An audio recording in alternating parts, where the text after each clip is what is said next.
పూర్వమంగళ దివ్య నిరాజనం దర్శయామి. నమస్కారం చేసుకోండి మొత్తం స్వామికి అందరూ కూడా. ఇది స్వామివారి శిరస్సు కనబడుతుందా?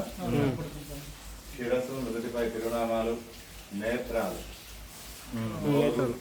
వక్షస్థలం, ఇటు వారుగా గదా శంఖం, ఆ పక్కకి చక్రం, పైన పద్మం. స్వామివారి ఇక్కడ చతుర్భుజుడు, 9 అడుగుల 4 అంగుళాలుండి మానవ దేహం ఎలా ఉంటుందో స్వామివారి శరీరం కూడా మెత్తగా మృదువుగా సున్నితంగా ఉండడం ఇక్కడ స్వామివారి యొక్క విశేషం. ఇది శాతవాహన శకం 2వ శతాబ్దం కాలం నాటి గుడి.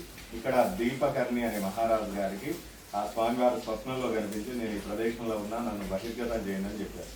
ఎప్పుడైతే బహిర్గతం చేయమని చెప్పారో అప్పుడు వారి సైన్యంతో వచ్చి ఈ కొండనంతా తొలుచుకుంటూ వచ్చారు. అలా తొలుచుకుంటూ వస్తున్న క్రమంలో స్వామివారి నాభిలో గుణపం పోటు తగిలింది. ఎప్పుడైతే స్వామివారి నాభిలో గుణపం పోటు తగిలిందో అప్పుడు స్వామివారి బాధకి అరిచారు. అరవగానే కొండంత బయలుపడిపోయి ఇక్కడ స్వామివారు స్వయంభుగా బహిర్గతం అవ్వడం విశేషం. ఆ దెబ్బ తగిలిన ప్రదేశంలో నుంచి గుణపందేయగా రక్తం ధారలా కారుతూ ఉంది. ఆ కారుతున్న సమయంలో దానికి అడ్డంగా పసుపు గంధం పెట్టారు. మనకి దెబ్బ తగలగానే మనం ఏం చేస్తాం? పసుపు. అలాగే స్వామికి ఆ యొక్క నాభి ప్రదేశంలో పసుపు గంధం కలిపిన మిశ్రమాన్ని ఆయన నాభి ప్రదేశంలో అయినప్పటికీ కూడా స్వామివారు ఉత్సవం పొందకపోగా ఆ బాధతో అరుస్తున్న స్వామివారిని రాజుగారు అడిగారు, స్వామి మీ యొక్క బాధ నుంచి నేను విముక్తుని చేయాలి అంటే నేనేం చేయాలో పరిష్కార మార్గం తెలుపమనగా ఆ స్వామివారు సెలవిచ్చింది ఏంటంటే తిలతైలాభిషేకం చేయమని చెప్పారు. తిలతైలం అంటే ఏంటి? నువ్వుల నూనెతో అభిషేకం చేయమని చెప్పగా వేద పండితుల చేత, ఋషుల చేత ఇక్కడ స్వామికి నువ్వుల నూనెతో అభిషేకం చేయించి ఆ స్వామివారి యొక్క బాధ నుంచి ఉపశమనం కలిగజేశారు రాజుగారు. ఎప్పుడైతే ఆ యొక్క బాధ నుంచి స్వామివారు విముక్తుడయ్యారో అప్పుడు లోక కళ్యాణార్థం ఇక్కడ 2 వరాలు ఇవ్వడం జరిగింది.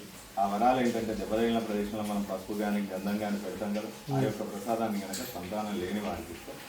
స్త్రీగృహ సంతానం కలుగుతుంది అనేది విశేషం. ఆరోగ్యం, వివాహం, జ్యేష్ఠ, ధనిష్ట, మూలా నక్షత్రాలకి, నక్షత్ర దోషాలకి, నవగ్రహ దోషాలకి ఈ నాభి ప్రసాదాన్ని తీవ్రంగా ఇస్తారు. రెండవది తిలతైలాభిషేకం. ఈ తిలతైలాభిషేకం కనుక చేయించుకున్నట్లయితే సమస్త సమస్యలకి స్వామివారి పరిష్కార మార్గం చూపెడతారు. విష్ణు క్షేత్రాలలో ఎక్కడ కూడా నువ్వుల నూనెతో అభిషేకం చేయరు. ఇక్కడ స్వామివారికి ఇష్టం, ప్రీతికరం. ఇక మీ సత్సంకల్పం గట్టిగా ఉండి ఆర్తితో, తపనతో ఆ స్వామివారికి మీ హృదయ కమలాన్ని కనుక అర్పిస్తే శీఘ్ర ఫలితాన్ని స్వామివారు ఇస్తారు. పైన అభిషేకం అవసరం లేదు, నాలుగు ప్రకారం అవసరం లేదు. మీ సత్సంకల్పం గట్టిగా ఉండాలి. తపనతో, ఆర్తితో ఆ స్వామివారిని వేడుకుంటే ఆ ఫలితం అనేది మీకు వస్తుంది. అంత విశేషమైన క్షేత్రం మల్లూరు హేమాచల క్షేత్రం. ఈ గుట్టంతా కూడా అర్ధచంద్రాకారంగా ఉంటుంది. ఈ చివర మొదలుకొని ఆ చివర ఎండ్ అవుతుంది. అర్ధచంద్రాకారంగా ఉండి స్వామివారి మధ్యలో ఉండడం వల్ల ఈ క్షేత్రం పేరు హేమాచలం. చంద్రుడు అంటే హిమకరుడు, అచలం అంటే గుట్ట. కాబట్టి ఈ క్షేత్రం పేరేంటి? హేమాచల క్షేత్రంగా పిలువబడుతున్నారు. నమస్కారం చేసుకోండి అందరూ. మంచి చేస్తాను.